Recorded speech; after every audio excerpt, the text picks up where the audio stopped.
முன்னாள் இன்காப்ஸ் இயக்குனர் சேதுராமன் அவர்களே, பி. அர்ஜுனன் அவர்களே, ஆர். சஞ்சீவி அவர்களே, கனகசபை அவர்களே, எம். ராதாகிருஷ்ணன் அவர்களே, பட்டிமன்றத்திலே கலந்து கொள்ளுகின்ற அறிஞர் பெருமக்களே, குழுமி இருக்கிற அவையோரே, உங்கள் எல்லாரையும் வணங்கி மகிழ்கின்றேன்.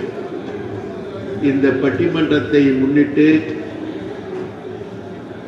வணக்கத்துக்குரிய வள்ளலாருடைய ஜோதி தரிசன நாளில், நாளைக்கு என்றாலும் கூட அதை ஒட்டிய இன்று வடலூரிலே உங்களை எல்லாம் சந்திக்கின்ற மிகுந்த பெரும் பயனை நினைத்து மகிழ்கின்றேன். வள்ளலார் பெருமான் நம்முடைய 18 சித்தர்களிலேயே எளிமையாக எல்லாவற்றையும் நமக்கு விளக்கியவர்கள். வாழும் பொழுதே தெய்வமாக வாழ்ந்து தெய்வ நிலைக்கு உரிய வழிகளை எல்லாம் காட்டி மீண்டும் தானும் அப்படி ஜோதியோடு ஜோதியாக ஐக்கியமானவர்கள் நம்முடைய வணக்கத்துக்குரிய வள்ளலார் சுவாமிகள் ஆவார். பல பேருக்கு ஒரு சந்தேகம், அதாவது மரணமிலா பெருவாழ்வுன்னு சொல்றாரே, அவர் இல்லையே, அப்ப அவர் மரணம் அடைஞ்சிட்டாருன்னு அர்த்தம். இப்படி சில பேர் குறுக்கு கேள்வி கேட்கிறவர்கள் இருக்கிறார்கள். ஒரு விஷயத்தை நோக்கினால் அவர்கள் கேட்க மாட்டார்கள். சுவாமி அதை சொல்லும் பொழுது பொய் புகழே சத்தியம் செய்கின்றேன் சொல்கின்றேங்கிறார். கடன் வாங்கிறதுக்கு தான் பொய் சொல்லுவான். இவ்வளவு பெரிய ஒரு விஷயத்தை, அதுவும் யாரிடத்திலும் எதையும் வேண்டி விரும்பாத வள்ளல் பெருமான் சத்தியம் செய்கின்றேன் என்று சொல்லுகிறார் என்றால் எவ்வளவு ஆழ்ந்த ஈடுபாடு இருந்தால் அதை சொல்லுவார் என்று நினைத்தால் அந்த கொள்கையை பரிகாசம் செய்ய மாட்டார்கள். என்னை பொறுத்தவரையில் மரணமிலா பெருவாழ்வு என்பதை முதலாக சொல்லியவர் திருமூலர். அந்த திருமூலர் வழியில் தான் வள்ளல் பெருமான் சொல்லுகிறார். எல்லா சித்தர்களுமே மரணமடையாமல் இருப்பது சாத்தியம் என்று நம்பிக்கை கொண்டிருக்கிறார்கள். அதற்கு என்ன அர்த்தம்? இதே உடம்போடு இங்கேயே வாழ்வது என்று அர்த்தம் அல்ல. இந்த பிரபஞ்சத்தில் ஆயிரக்கணக்கான லட்சக்கணக்கான அண்டங்கள் இருக்கின்றன. மணிவாசக பெருமான் சொல்லுகிறார், 101 கோடியின் மேற்பட பிரிந்தன என்று சொல்லுகிறார். 101 கோடிக்கு மேல அண்டங்கள் இருக்கின்றன இந்த பிரபஞ்சத்தில் என்று சொல்லுகிறார். அவர் சொல்லி ஏறத்தாழ 900 ஆண்டு ஆகிவிட்டது. ஆனால் இப்பொழுது விஞ்ஞானம் அதை ஒத்துக்கொள்ளுகிறது. பல்வேறு விதமான அண்டங்கள் இருக்கின்றன. ஒரு பெரிய அண்டம் வெடித்து பல அண்டங்களாக பிரிந்து விட்டது என்று விஞ்ஞானம் இன்றைக்கு ஒத்துக்கொள்ளுகிறது.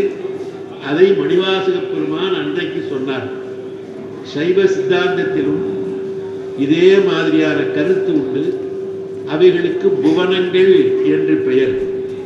அதாவது இந்த பூமியில் உயிர்கள் எப்படி வாழ்கின்றனவோ அதே போல பல அண்டங்களிலும் வாழ்க்கை உண்டு என்பதுதான் உண்மை.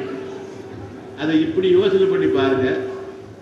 நம்மிடத்தில் இருக்கின்ற ஆன்மா கடையில வாங்கினது இல்லை, அப்பா கொடுத்தது இல்லை, அம்மா கொடுத்தது இல்லை. அப்பா அம்மா சேர்ந்த பொழுது உயிர் உண்டாகும் போதே அந்த உயிரோடு எங்கிருந்தோ வந்தது. இந்த பிரபஞ்சத்தில் ஏதோ ஒரு பாயிண்டிலிருந்து ஆத்மா நமக்கு மட்டுமல்ல மற்ற உயிரினங்களுக்கும் வந்திருக்கிறது. எங்கேயோ இருந்து வந்தது என்றால் வந்த இடத்துக்கு அது திரும்பி போகும். இது ஒரு சாதாரணமான ஒரு தத்துவம். எங்கிருந்து வந்ததோ அங்கே போகும். அதே போலத்தான் நாமும் இங்கிருந்து இங்கேயே மண்ணோடு மண்ணாக போய்விடுவதை விட சுத்த தேகமாகிய வேறொன்றை பெற்று வேறொரு அண்டத்தில் வாழலாம். இதே நினைப்போடு வாழலாம். இந்த உலகத்தில் நாம் வாழ்ந்த பொழுது என்ன நினைத்து வாழ்ந்தோமோ அதே மாதிரி இந்த உலகத்தில் அல்ல வேறொரு உலகத்தில் வாழலாம் என்பதுதான் மரணமிலா பெருவாழ்வு என்று ஞானிகள் சொன்னதற்கு அடையாளம். அங்கே போவது மட்டுமல்ல, அங்கிருந்து திரும்பி இந்த உலகத்துக்கு வந்துவிட்டும் போகலாம் என்று பலர் சொல்லுகிறார்கள். அதாவது நம்ம குற்றாலத்துக்கு பக்கத்தில் அகஸ்தியர் ஃபால்ஸ் என்று ஒன்று இருக்கிறது. அந்த ஊருக்கு பேர் என்ன? இந்த தாமிரபரணி 36 பாபநாசம். பாபநாசத்தில் ஒரு பெரிய அருவி இருக்கு, கல்யாண தீர்த்தம் என்று பெயர். அதன் மேலே நம்ம படகுல போய் அல்லது வேறு மார்க்கமாக போய் அந்த மலையில் ஏறலாம். அந்த மலையில் ஏறி அது சித்தர்கள் வாழ்கின்ற பகுதி என்று சொல்லுகிறார்கள். அங்கே பல பேர் சித்தர்கள் அருவமாக நடந்ததை கண்டிருக்கிறார்கள். அண்மையில் என்னுடைய நண்பர் மாது, மேடையில் பேசுகிற நண்பர், அவர் தன்னுடைய ஆசிரியர்களோடு அந்த கல்யாண தீர்த்தம் இருக்கிற இடத்துக்கு போனார். போன போது அவர் கண்ட காட்சியை அவர் சொன்னார். என்னன்னு கேட்டால், ஒரு மனிதன் நிற்கிற இடத்துக்கு எவ்வளவு சுற்றளவு வேணுமோ அவ்வளவு சுற்றளவுக்கு ஒரு மழை பொழிகிறது, சந்தன வாசம் அடிக்கிறது. அந்த மழை ஒரே இடத்தில் பெய்யாமல் நடந்தால் எவ்வளவு வேகம் இருக்குமோ அப்படி அது போய்கொண்டே இருக்கிறது. அங்க பார்த்து எல்லாம் அகஸ்தியர் போறார் என்று சொன்னார்கள். எல்லாரும் சிவாய நம என்று அந்த மந்திரத்தை உச்சரித்தார்கள். இவர் பார்த்துட்டு வந்து சொல்றார். இதே மாதிரி நாகர்கோயில்ல என்னுடைய நண்பர் குமாரவேல் அவரும் இதை சொல்றார். சித்தர் நடந்ததை நான் பார்த்தேன் என்றால் உருவமாக அல்ல, அருவமாக பார்த்தேன் என்று சொல்லுகிறார். அப்படி மரணமிலா பெருவாழ்வை மற்ற சித்தர்கள் தாங்கள் மட்டும் அனுபவித்தார்கள். ஆனால் வள்ளல் பெருமான் நமக்கும் வழிகாட்டி இருக்கிறார். நாம் எதை நினைக்கிறோமோ அதுவாக நாம் ஆவோம் என்பது தத்துவத்தின் தலை சிறந்தது. அதனாலே அப்படி ஆக வேண்டும் என்று நினைத்துக் கொண்டு அவர் சொன்ன வழிகளிலே நடந்தாலே நாம் நிச்சயமாக மரணமிலா பெருவாழ்வை அடையலாம். அதற்கான வழிமுறைகளை எல்லாம் சுவாமி எழுதியிருக்கிறார். ஆகையினால இந்த பூமியில் அவரோடு மிகுந்த பற்று கொண்டிருக்கிற உங்கள் மத்தியில் திடீரென்று பட்டிமன்றத்தை ஆரம்பித்து விடாமல் வள்ளலாருடைய பெருமையையும் பேசுவது என்று நான் முடிவு செய்தேன். ஆகையினால் இந்த ஒரு நல்ல நாளிலே டாக்டர் அவர்களுடைய முயற்சியில் நாங்கள் உங்களோடு சேர்ந்து ஒரு பட்டிமன்றத்தை நடத்த இருக்கிறோம். இனிமேல் பட்டிமன்றத்துக்கு போகலாம். பட்டிமன்றத்துக்கு போனால் பட்டிமன்றத்தில் உண்மையும் இருக்கும், பொய்யும் இருக்கும். பொய் பொய்யா இருக்காது, உண்மை உண்மையா இருக்காது. அதான் பட்டிமன்றம். உண்மையாக தான் இருக்கும், உண்மையாகவே இருக்காது. பொய்யாக தான் இருக்கும், ஆனால் பொய்யாகவே இருக்காது. ஒரு அலங்காரம் இருக்கும். அந்த அலங்காரத்தோடு சொல்வது தான் பட்டிமன்றம். அந்த வகையில் இன்றைக்கு ரொம்ப அருமையான, அதாவது வள்ளலாருடைய கொள்கைக்கு ஏற்ற ஒரு கருத்தினை பட்டிமன்றமாக கொடுத்திருக்கிறார்கள். நோய்கள் பெருகுவதற்கு காரணம் வாழ்க்கை முறை மாற்றமா, உணவு முறை மாற்றமா? ரொம்ப அற்புதமான தலைப்பு. நாம் வாழ்கிற வாழ்க்கையில் நாம் நாகரிகம் கருதி ஏற்றுக்கொண்டிருக்கிற மாற்றங்கள் அதற்கு காரணமா? நாம் சாப்பிடுகிற சாப்பாட்டில் மாற்றங்கள் இருக்குது, அந்த முறையினாலே மாற்றமா? இந்த ரெண்டை அவங்க இன்னைக்கு விவாதிக்க போறாங்க. நோய் நீக்குவது சித்தர்களுடைய தலையான கடன். நம்முடைய வள்ளல் பெருமான் ஞான சாதன மூலிகைகள் என்று 5 மூலிகைகளை நமக்கு சொல்லியிருக்கிறார். பல சித்த வைத்திய மரபுகள் எல்லாம் தன்னுடைய எழுத்திலே அவர் எழுதியிருக்கிறார். சித்த வைத்தியம் என்பது சித்தர்கள் தங்களுடைய தெய்வீக சக்தியினால் கண்டு உணர்ந்த முறைகள். பாருங்க, இப்போ டெங்கு காய்ச்சல் வந்திருக்கு. டெங்கு காய்ச்சலுக்கு அது ஒரு வைரஸ். அந்த வைரஸ் உடம்புல வந்தா ஜுரம் தான் வரும். ஜுரத்துக்கு மருந்து கொடுத்தா அது போகாது. வைரஸுக்கு மருந்தே கிடையாது. ஆங்கில மருத்துவ ஆராய்ச்சியில் வைரஸுக்கு மருந்து கிடையாது என்று அவர்களே சொல்லிவிட்டார்கள். வேற என்ன இருக்கு அப்படின்னா, இந்த சித்த வைத்தியத்தில் சொல்லப்பட்டிருக்கிற 3 கஷாயம்தான் இப்பொழுது அதற்கு மருந்து. நிலவேம்பு கஷாயம், மலைவேம்பு கஷாயம், பப்பாளி இலை கஷாயம் எல்லாம் 10 ml, அதாவது 2 ஸ்பூன், 1 ஸ்பூன் 5 ml, அப்படி 2 ஸ்பூன் 3 வேளை சாப்பிட்டா லட்சக்கணக்கான ரூபாய் செலவு பண்ணாலும் காப்பாற்ற முடியாத உயிரை இந்த டெங்கு காய்ச்சலிலிருந்து காப்பாற்றலாம். இதை சித்த வைத்தியம் நமக்கு எப்பொழுதும் சொல்லவே இல்லை. ஆனால் அனுபவத்தில் அதை கண்டுபிடித்து சித்த வைத்தியர்கள் நமக்கு அறிவித்திருக்கிறார்கள். ஆகையினாலே சித்தர்களுடைய நோக்கம் என்ன என்றால், மக்களுக்கு பிணி தீர்ப்பதுதான்.